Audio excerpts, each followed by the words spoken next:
Hi everyone, I wanted to make another update. I feel like I say that at the beginning of every video that I do, so I need to come up with some cooler intros. I don't know, I'm just not that cool, so maybe I won't.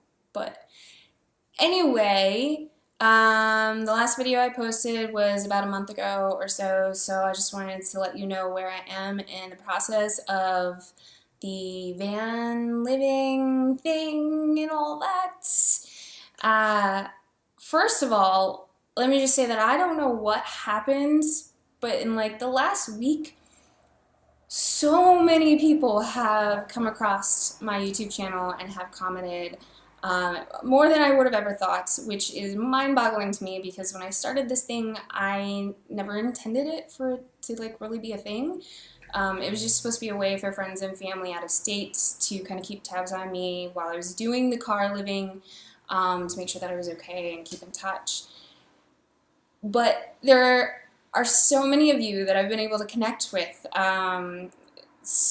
especially from the last video, just giving me advice. I am so grateful. It's really cool to make these connections with like-minded people. So many of you have been really encouraging, and then there's a lot of you who are doing similar things and living similar lifestyles, and I have tons to learn from you.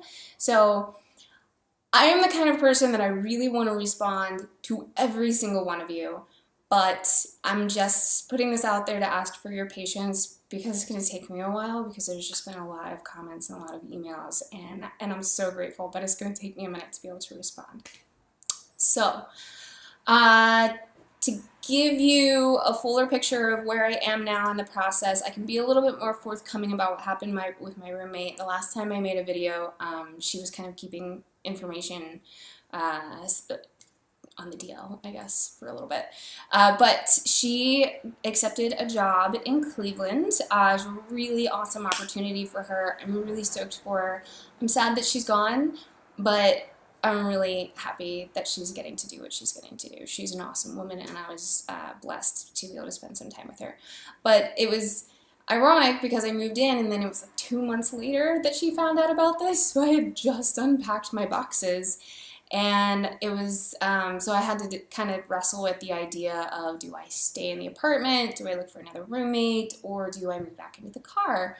And as I mentioned in my last video, just through all that question asking, I ended up deciding that it was time to just bite the bullet and become a van dweller because I love the idea of it and I really want to do it and I can't get it off my brain, so I might as well just go for it.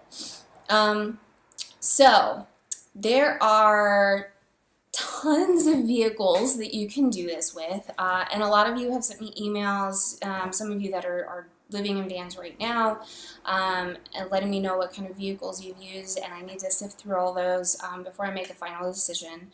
What research I've done so far, I have heard a lot about the Sprinter van. That seems to be one of the favorites out there. So I did get a chance to go see a couple of Sprinter vans.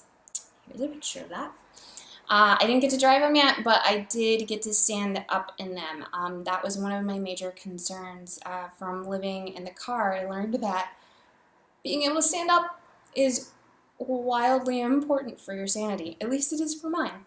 So the Sprinter vans offer a low top and a high top. I think they actually offer an ultra high too, but I saw the low and the high. And I'm only 5'5". So I'm not very tall, and I was actually able to stand up all the way in the low top, but the support beam hit the, like, right at the top of my head, like I could feel it. So my concern is that by the time I put insulation, flooring, and some sort of ceiling material in there, it's going to be like this, and that's going to be really uncomfortable for, like, long periods of time. So I would probably go with a high top, or if I don't end up going with the Sprinter van, I'll go with some kind of vehicle that offers a high top option, because that is one thing that I know that I need. I need to be able to stand up. I also want to be able to put a shower in there.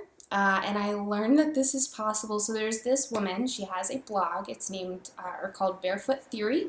I'll put the link below, but go look her up. She's an outdoor enthusiast. She has a lot of really awesome information about hikes and travel and gear on her website, but she just converted a Sprinter van. She had a company do it, but I really, really love her layout. And one of the things that I loved so much about it was that it proved to me that you could put a shower and a bathroom in there and be completely 100% off-grid. So that's really important to me, which is, again, why I'm looking at a high top as opposed to a low top. So the timeline is I decided to stay in the apartment until the end of the lease. The end of the lease is in March, so I have 5 months to do this. The reason I decided that, I was thinking about just purchasing the van and living in it while I was building it out, and maybe using the storage unit that I've used before to keep tools and materials. But the storage unit doesn't really have electrical outlets in each unit. So I thought, it's just going to be less of a headache and easier to keep the apartment. I'm already on the lease, to do the build out here, and then once the lease is done, that's it. So March is my deadline. I would at least like to have it built out enough to be able to move into it. There might be some finishing touches, but the majority of the build out needs to be done by March.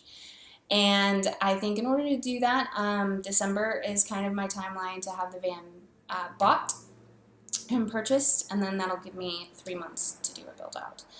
So the clock is ticking, and like I said, I want to sift through some of the information that you guys have sent me and do a little bit more research, but it's getting really close to time for me to just do it and buy the van. So that's what's coming.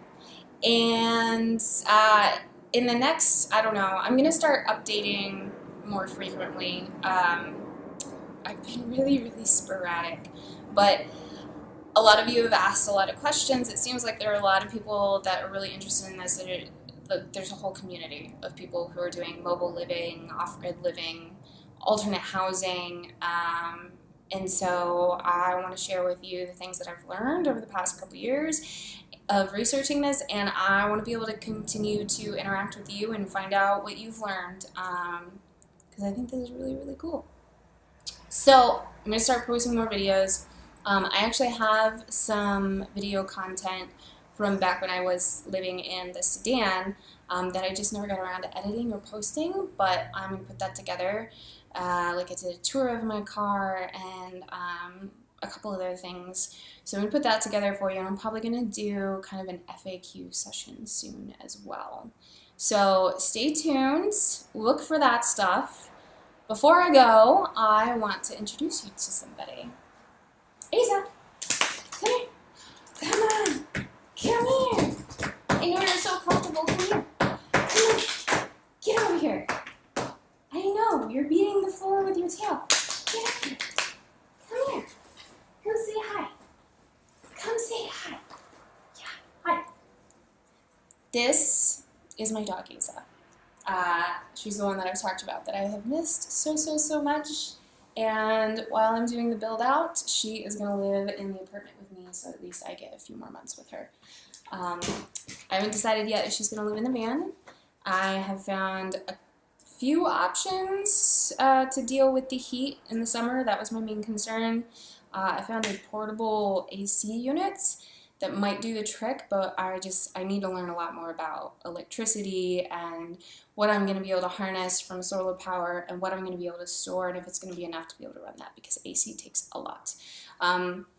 However, there was somebody, which I need to go back and look up your name because I can't remember your name, but I saw your comment. Somebody suggested doggy daycare, so that while I'm in work, she can be a doggy daycare, not sitting in a hot van by herself, and then just go pick her up afterwards. So whoever posted that and suggested that, thank you, because that might be my solution to be able to have my best friend with me while I'm living in the van. So, yeah, thank you. Stay tuned, and